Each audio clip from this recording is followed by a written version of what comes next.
Hello മക്കളെ, എല്ലാവർക്കും സൈലത്തിന്റെ മറ്റൊരു മലയാളം ക്ലാസ്സിലേക്ക് സ്വാഗതം. അപ്പോൾ ഇന്ന് നമ്മൾ വ്യാകരണ ഭാഗത്തുനിന്ന് നമ്മളോട് ചോദിക്കാൻ സാധ്യതയുള്ള വളരെ പ്രധാനപ്പെട്ട ഒരു ചോദ്യമാണ് സന്ധി എന്ന് പറയുന്നത്. നമ്മൾ ഓൾറെഡി സന്ധി പഠിച്ചിട്ടുണ്ട് അല്ലേ? ചെറിയ ക്ലാസ്സിൽ 7ാം ക്ലാസ്സിലൊക്കെ നിങ്ങൾ പഠിച്ചിട്ടുണ്ടാവും. USSന്റെ എക്സാം ഒക്കെ എഴുതുന്ന സമയത്തൊക്കെ സന്ധി യുഗങ്ങൾ ഡീറ്റെയിൽ ആയിട്ട് പാഠപുസ്തകത്തിൽ ഉൾപ്പെടുന്ന ഒരു ഭാഗമാണ്, നിങ്ങൾ പഠിച്ചിട്ടുണ്ടാവണം അല്ലേ? അപ്പോൾ പിരിച്ചെഴുതുക പോലെയുള്ള ചോദ്യങ്ങൾ, വിഗ്രഹിച്ചെഴുതുക, ഇതൊക്കെ നമ്മളുടെ വ്യാകരണ ഭാഗത്തുനിന്ന് വരുന്ന ചോദ്യങ്ങളാണ്. അപ്പോൾ ഇപ്പം നമ്മൾ പരിചയപ്പെടാൻ പോകുന്ന സന്ധികളെയാണ്. സന്ധികൾ എന്ന് പറഞ്ഞു കഴിഞ്ഞാൽ വർണ്ണങ്ങൾ തമ്മിലുള്ള ചേർച്ചയാണ് നമ്മൾ സന്ധി എന്ന് പറയാം. അപ്പൊ വർണ്ണം എന്ന് പറഞ്ഞാൽ എന്താണ്? ഒരു ഭാഷയിലെ ഏറ്റവും ചെറിയ ഘടകത്തെയാണ് നമ്മൾ വർണ്ണം എന്ന് പറയാ അല്ലെ? എന്താ ഇപ്പൊ വർണ്ണം എന്ന് പറഞ്ഞാൽ ഇപ്പൊ നമ്മൾ ക എന്ന് പറയുന്നത് അക്ഷരമാണ് അല്ലെ?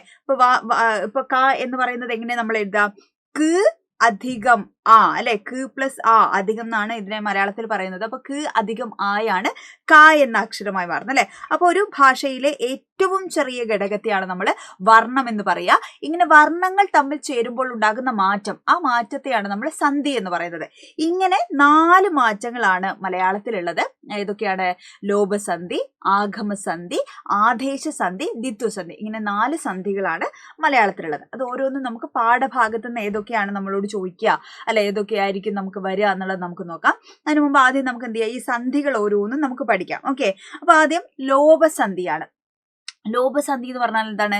ലോപിച്ചു പോകുക എന്നാണ്. ഈ ലോപിക്കുക എന്ന് പറഞ്ഞു കഴിഞ്ഞാൽ ഇല്ലാതാവുക എന്നാണ് അതിന്റെ അർത്ഥം. ഓക്കെ, അപ്പൊ അതിനൊരു ഉദാഹരണം ടീച്ചർ എഴുതി കാണിക്കുക. അപ്പൊ തണുപ്പുണ്ട് അല്ലെ? ഇപ്പൊ നല്ല മഞ്ഞുകാലമാണ്, തണുപ്പൊക്കെ ഉള്ള സമയമാണ് അല്ലെ? അപ്പൊ തണുപ്പുണ്ട് എന്ന് നമ്മൾ ഇങ്ങനെ എഴുതും അല്ലെ? അതെങ്ങനെ നമ്മൾ പിരിച്ചെഴുതുക? തണുപ്പ് അധികം ഉണ്ട് അല്ലെ? തണുപ്പ് അധികം ഉണ്ടാണ് തണുപ്പുണ്ട് എന്നാവുന്നത്. അപ്പൊ ഇതിൽ എന്തോ ഒന്ന് ലോപിച്ചു പോയിട്ടില്ലേ? എന്താ ലോപിച്ചു പോയത്? നമ്മൾ തണുപ്പുണ്ട് എന്നാണോ പറയാ? തണുപ്പുണ്ട് എന്നാണ് പറയാ അല്ലെ? അപ്പൊ ഈ ചന്ദ്രക്കല അല്ലെ, അതിന് പറയുന്ന പേരാണ് സമ്പ്രദോകാരം എന്നൊക്കെയാണ് അതിന് പറയാ കേട്ടോ. അപ്പൊ ഈ സമ്പ്രദോകാരമാണ് എന്ത് ചെയ്യുന്നത്? ഇവിടെ ലോപിച്ചു പോകുന്നത്. അപ്പോ 2 വർണ്ണങ്ങൾ തമ്മിൽ ചേരുമ്പോൾ ഒരു വർണ്ണം ലോപിച്ചു പോകുന്നതിനെ നമ്മൾ എന്ത് പറയൂടാ? ലോപസന്ധി എന്ന് പറയുന്നു. മനസ്സിലായോ? യെസ്. അപ്പൊ നമുക്കിവിടെ പാഠപുസ്തകത്തിലുള്ള നമ്മളുടെ എന്താണ് ഉദാഹരണങ്ങൾ നോക്കാം അല്ലെ? തനിച്ചാണല്ലോ, തനിച്ചാണല്ലോ. അപ്പൊ ഇതെങ്ങനെയാണ്? തനിച്ച് അധികം ആണല്ലോ അല്ലെ? അപ്പൊ ഒരു വർണ്ണം എന്ത് ചെയ്യുന്നു? ഇവിടെ ലോപിച്ചു പോകുന്നു. ഇരുമ്പഴി, ഇരുമ്പഴി എങ്ങനെ പിരിച്ചെഴുതുക? ഇരുമ്പ് അധികം, നിങ്ങൾ കാണുന്നുണ്ടല്ലോ അല്ലെ? ഇരുമ്പ് അധികം അഴിയാണ് ഇരുമ്പഴി. അപ്പൊ ഇവിടെ എന്ത് ചെയ്യുന്നു? ഇരുമ്പ്. വീണ്ടും ഇവിടെ ചന്ദ്രക്കല ലോപിച്ചു പോകുന്നു. തലയിട്ടടിക്കാൻ അല്ലെ? തലയിട്ട് അധികം അടിക്കാൻ. ഇത് ഏത് പാഠഭാഗമാണ്? സ്നേഹപൂർവ്വം അമ്മ എന്ന് പറയുന്ന ചാപ്റ്ററിലുള്ള ഭാഗങ്ങളാണ്. തലയിട്ട് അധികം അടിക്കാൻ അല്ലെ? അപ്പൊ തലയിട്ട് എന്താണ്? ചന്ദ്രക്കല അല്ലെങ്കിൽ സമ്പ്രദോകാരമാണ് എന്ത് ചെയ്യുന്നത്? ലോപിച്ചു പോകുന്നത്. മിടുപ്പുകൾക്കിടയിൽ, മിടുപ്പുകൾക്ക് അധികം ഇടയ്ക്ക്, ഇടയിലല്ല, മിടുപ്പുകൾക്കിടയ്ക്ക് എന്നാണ്, ഇടയ്ക്ക്. ഓക്കെ, അപ്പോ 2 വർണ്ണങ്ങൾ തമ്മിൽ ചേരുമ്പോൾ ഒരു വർണ്ണം ലോപിച്ചു പോകുന്നതിന്, ഇല്ലാതായി പോകുന്നതിനാണ് നമ്മൾ എന്ത് പറയുന്നത്? ലോപസന്ധി എന്ന് പറയുന്നത്. അടുത്ത നോക്കൂ, ആഗമസന്ധിയാണ് അല്ലെ? ആഗമസന്ധി എന്ന് പറഞ്ഞാൽ എന്താണ്? 2 വർണ്ണങ്ങൾ തമ്മിൽ ചേരുമ്പോൾ പുതുതായി ഒരു വർണ്ണം വരുന്നതിനെയാണ് നമ്മൾ ആഗമസന്ധി എന്ന് പറയാം. ഒരു ഉദാഹരണം നോക്കൂ, നമ്മള് തിരുവോണം, തിരുവോണം അല്ലെ? തിരുവോണം എന്നാണ് നമ്മൾ പറയാ അല്ലെ? അപ്പൊ തിരുവോണം എങ്ങനെ നമ്മൾ പിരിച്ചെഴുതുക? തിരു അധികം ഓണമാണ് തിരുവോണം അല്ലെ? അപ്പൊ ഇതില് എന്ത് ചെയ്തു? പുതിയൊരു വർണ്ണം വന്നു അല്ലെ? ഇതിലില്ലാത്തൊരാൾ വന്നിരിക്കണോ? ആരാ വന്നത്? വകാരമാണ് അല്ലെ? തിരു അധികം ഓണം. നമ്മൾ തിരു ഓണം എന്നല്ല പറയാ, തിരുവോണം എന്നാണ് അല്ലെ? അപ്പൊ തിരു ഓണത്തിൽ ഇല്ലാത്തൊരു ആളാണ് ആര്? വാ എന്ന് പറയുന്നത് അല്ലെ? അപ്പൊ പുതുതായിട്ടൊരു വർണ്ണം, 2 വർണ്ണങ്ങൾ തമ്മിൽ ചേരുമ്പോൾ പുതുതായിട്ടൊരു വർണ്ണം വരുന്നതിനെയാണ് നമ്മൾ എന്ത് പറയാ? ആഗമസന്ധി എന്ന് പറയാം അല്ലെ? മടി അധികം ഉണ്ടെങ്കിലുമാണ് മടിയുണ്ടെങ്കിലും എന്നാവുന്നത് അല്ലെ? അപ്പൊ ഇവിടെ ഏതാണ് വന്നത്? മടി ഉണ്ടെങ്കിലും, മടിയുണ്ടെങ്കിലും എന്നല്ല, മടിയുണ്ടെങ്കിലും എന്നാണ് അല്ലെ? അപ്പൊ ഇവിടെ യാകാരമാണ് എന്ത് ചെയ്തത്? പുതുതായി വന്നത്. ശ്രവിച്ചുവെങ്കിലും, ശ്രവിച്ചു അധികം എങ്കിലുമാണ് അല്ലെ? അപ്പൊ ശ്രവിച്ചു എങ്കിലും എന്നല്ല, ശ്രവിച്ചുവെങ്കിലും എന്നാണ്, വകാരമാണ് എന്ത് ചെയ്തത്? അവിടെ പുതുതായി വന്നിരിക്കുന്ന വർണ്ണം. ഇങ്ങനെ 2 വർണ്ണങ്ങൾ തമ്മിൽ ചേരുമ്പോൾ പുതുതായി ഒരു വർണ്ണം വരുന്നതിനെയാണ് നമ്മൾ എന്ത് പറയുന്നത്? ആഗമസന്ധി എന്ന് പറയുന്നത്. ഓക്കെ, അടുത്തത് ആദേശസന്ധിയാണ്. 2 വർണ്ണങ്ങൾ തമ്മിൽ ചേരുമ്പോൾ ഒരു വർണ്ണം പോവുകയും മറ്റൊരു വർണ്ണം വരികയും ചെയ്യുന്നതിനെയാണ് നമ്മൾ ആദേശസന്ധി എന്ന് പറയാം. ഒരു ഉദാഹരണം ടീച്ചർ എഴുതാം. വിണ്ഡലം. എന്താണ്? വിണ്ഡലം.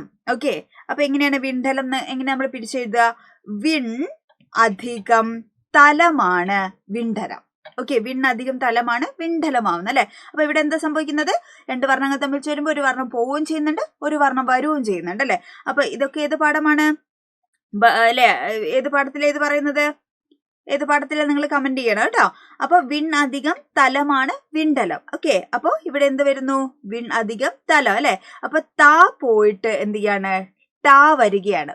ഒരു വർണ്ണം പോവുകയോ മറ്റൊന്ന് വരികയുമാണ് ചെയ്യുന്നത് അല്ലെ. അടിസ്ഥാനത്തിൽ, അടിസ്ഥാനം അധികം ഇൽ. ബഹളവും, ബഹളം അധികം ഭാവവും, ഭാവം അധികം അല്ലെ. സ്നേഹപൂർവ്വം അമ്മയിൽ തന്നെയുള്ള ഭാഗമാണ്. ഓക്കെ, അപ്പോൾ ഇതാണ് ആദേശ സന്ധി എന്ന് പറയുന്നത്. രണ്ട് വർണ്ണങ്ങൾ തമ്മിൽ ചേരുമ്പോൾ ഒരു വർണ്ണം പോവുകയും ഒരു വർണ്ണം വരികയും ചെയ്യുന്നുണ്ട്. അവസാനത്താണ് ദ്വിത്വസന്ധി. ദ്വിത്വസന്ധി എന്ന് പറഞ്ഞു കഴിഞ്ഞാൽ രണ്ട് വർണ്ണങ്ങൾ തമ്മിൽ ചേരുമ്പോൾ ഒരു വർണ്ണം തീരുന്നു ഇരട്ടിക്കുന്നതിനാണ് നമ്മൾ ദ്വിത്വസന്ധി എന്ന് പറയുക. അപ്പൊ ഉദാഹരണം നോക്കൂ നിങ്ങൾ, അരിപ്പൊടി അല്ലെ. അരി അധികം പൊടിയാണ് എന്താവുന്നത്? അരിപ്പൊടി.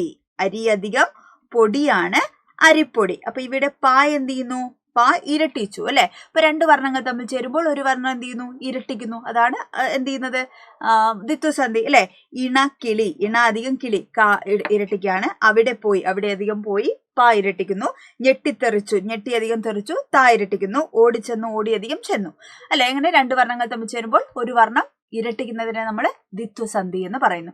അപ്പൊ ഇത് പിരിച്ചെഴുതേണ്ട രൂപങ്ങളൊക്കെ വരുന്ന സമയത്ത് മക്കൾ ശ്രദ്ധിക്കേണ്ട കാര്യം, രണ്ട് ഭാഗവും പിരിച്ചെഴുതി ശരിയായത് ഏതെന്നായിരിക്കും ചോദിക്കുക. അപ്പൊ രണ്ട് ഭാഗത്തും സ്വതന്ത്രമായിട്ടുള്ള അർത്ഥം നൽകുന്നുണ്ടോ എന്ന് നോക്കണം പിരിച്ചെഴുതിയത്. അപ്പൊ അതായിരിക്കും ശരി എന്നുള്ളത് ഉറപ്പിക്കാം. ഓക്കെ, അപ്പോൾ വളരെ പ്രധാനപ്പെട്ട ഒരു ഭാഗമാണ് സന്ധികൾ എന്ന് പറയുന്നത്. അപ്പോൾ പഠിച്ചു വയ്ക്കുക. ബാക്കിയുള്ള കാര്യങ്ങളൊക്കെ നമുക്ക് ലൈവുകളിലും അല്ലെങ്കിൽ ക്ലാസ്സുകളിലൊക്കെ നമുക്ക് സെറ്റ് ആക്കണം. മക്കൾക്ക് ഏതെങ്കിലുമൊക്കെ പാഠഭാഗം ഇതേപോലെ ഡൗട്ടോ മറ്റെന്തെങ്കിലുമൊക്കെ ഡീറ്റെയിൽ ആയിട്ടൊക്കെ അറിയണമെങ്കിൽ മക്കൾ ഈ വീഡിയോയുടെ താഴെ കമന്റ് ചെയ്യുക.